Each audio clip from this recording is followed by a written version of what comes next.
क्या सच में यहां पर रावण का महल हुआ करता था? क्या रावण ने अपनी मायावी शक्तियां का इस्तेमाल करके इस महल और साइट को बनाया था? ये एक ऐसी साइट है जहां पर रामायण के साक्ष्य आज भी मौजूद हैं। ये साइट एक एंशिएंट सिविलाइजेशन की ओर इशारा करती है, नेचुरल ब्यूटी से घिरी। इस साइट का डायरेक्ट कनेक्शन हिंदू माइथोलॉजी से भी है। ये एंशिएंट साइट भारत के ही पड़ोसी देश श्रीलंका में मौजूद है। कोलंबस से कुछ ही दूरी पर दाम्बुला शहर में सिगरिया नाम के एक ऐतिहासिक जगह है, जहां पर एक जायंट मोनोलिथिक के ऊपर प्राचीन महल के अवशेष नजर आते हैं। 650 फीट ऊंचे पहाड़ पर भला कैसे एक महल को बनाया गया होगा? और ये कोई साधारण महल नहीं है, बल्कि इसे देखकर साफ पता चलता है कि इसे बनाने में एडवांस्ड टेक्नोलॉजी का इस्तेमाल किया गया है।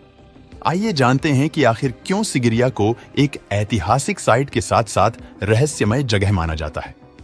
स्थानीय लोगों की माने तो ये जगह 5000 साल से भी ज्यादा पुरानी है, यानी इसका कनेक्शन मेसोलिथिक युग से है। मॉडर्न टाइम में इस साइट की खोज ब्रिटिश आर्मी के जनरल जोनाथन फोर्ब्स ने की थी।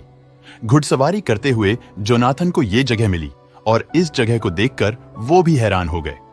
इसके बाद इस साइट ने तमाम आर्कियोलॉजिकल एक्सपर्ट्स और रिसर्चर्स को अट्रैक्ट किया। यहां पर रिसर्च में जो चीजें पाएंगे उसने सभी साइंटिस्ट्स को हैरान कर दिया। इन सवालों के जवाब मॉडर्न साइंस के पास भी नहीं है। यहां पर ऐसे कई स्ट्रक्चर्स पाए गए हैं जो बताते हैं कि प्राचीन समय में एडवांस्ड टेक्नोलॉजी की मदद से इस साइट का निर्माण किया गया था।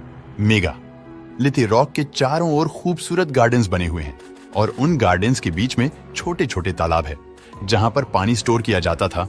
कैनाल और लेक से यहां तक पानी पंप किया जाता था और आज भी हाइड्रोलिक सिस्टम की मदद से इनमें पानी पहुंच रहा है। दोस्तों, विशाल चट्टान के ऊपर ब्रिक्स से बना हुआ एक पिरामिड है। इस पिरामिड को क्ले ब्रिक्स की मदद से बनाया गया था। एक्सपर्ट्स हैरान है कि आखिर 30 लाख ईंटों को इस चट्टान के ऊपर तक कैसे लाया गया होगा। चट्टान तक पहुंचने के लिए कोई सीढ़ी भी नहीं बनी हुई है। यहाँ पर एक पाथवे देखने को मिलता है जो कुछ साल पहले ही टूरिस्ट के लिए बनाया गया था। इसके अलावा चट्टान के ऊपर पहुंचने का कोई और रास्ता नहीं है।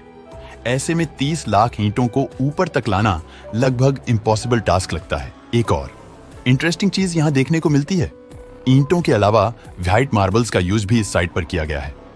व्हाइट मार्बल्स को यहाँ पर कहां से लाया गया होगा ये भी अभी तक पता नहीं चल पाया है। कई किलोमीटर दूर तक भी व्हाइट मार्बल्स के कोई स्रोत नजर नहीं आते। ऐसे में चट्टान के ऊपर आधुनिक शहर को किस तरह बनाया गया होगा? ये एक बड़ा पेंचीदा सवाल है। जो रास्ता आज यहाँ बना हुआ है उसकी मदद से भी ऊपर तक पहुंचने में 2 घंटे का समय लग जाता है। ऐसे में अन्य तरीके से यहां पहुंचने में कितना टाइम लगता होगा, ये सोचने वाली बात है। दोस्तों, मोनोलिथिक चट्टान पर कुछ निशान्स और चर्विंग्स भी नजर आती है। कुछ एक्सपर्ट्स का मानना है कि ये सभी निशान एडवांस्ड टेक्नोलॉजी और मॉडर्न मशीनरी से बने हुए हैं। आर्कियोलॉजिस्ट ने इस बात की पुष्टि की है कि ये सभी निशान हजारों साल पुराने हैं। साथ ही कुछ सर्कुलर होल्स भी चट्टान में बने हुए हैं जिन्हें किसी ड्रिल जैसी मशीन से बनाया गया है। साइंटिस्ट के अनुसार 5000 साल पहले चीनी हथौड़े का इस्तेमाल करना भी लोग ठीक से नहीं जानते थे। एक और चीज है, वो है इस चट्टान के टॉप पर बना हुआ ग्रेनाइट वाटर टैंक। स्थानीय लोग और धर्म में आस्था रखने वाले लोग इसे रावण का स्विमिंग पूल बताते हैं। इसे बनाने के लिए 4000 टन ग्रेनाइट पत्थरों को यहां से रिमूव किया गया होगा। इतने पत्थरों को हटाने के लिए कई सालों का समय और भारी लेबर की जरूरत होगी। इतने लोगों को पहाड़ के ऊपर तक ले जाने की बात पर विश्वास करना भी थोड़ा मुश्किल है। इस स्विमिंग पूल की एक और खास बात यह है कि इसका पानी कभी भी नहीं सूखता, चाहे श्रीलंका में कितनी गर्मियों क्यों ना पड़ रही हो। इसमें हमेशा पानी भरा रहता है।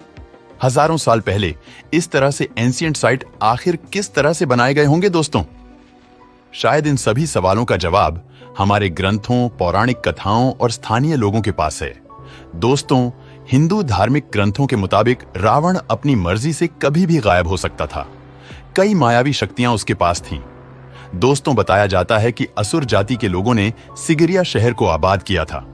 रावण का पुष्पक विमान भी यहीं पर लैंड होता था। दोस्तों, सिंगेरिया की साइड को लायन रॉक या लायन माउंटेन भी कहा जाता है। इस चट्टान में सबसे नीचे कुछ गुफाएं भी बनी हुई है जहां पर बौद्ध मॉक मेडिटेशन किया करते थे। एंट्रेंस पर 2 विशाल पैरों के निशान नजर आते हैं। लंबे समय तक यह माना जाता था कि ये शेरों के पैर है, लेकिन असल में ये पैर किसी शेर के नहीं बल्कि रेप्टाइल्स के हैं। शेर या चीते के पैर में 5 उंगलियां होती है। मतलब कि 4 उंगलियां और एक अंगूठा। लेकिन यहाँ पर जो स्ट्रक्चर बना हुआ है उसकी सिर्फ 3 उंगलियां हैं। 3 उंगलियां हमें रेप्टाइल्स में देखने को मिलती है। प्राचीन समय में कई डायनासोर की प्रजातियां की भी 3 उंगलियां और एक अंगूठा होता था। तो शायद ये पैर शेर के नहीं बल्कि रावण को ही समर्पित है। इन सभी रहस्यों की वजह से ही यूनेस्को ने साल 1982 में इस जगह को विश्व ऐतिहासिक धरोहर का दर्जा दे दिया था।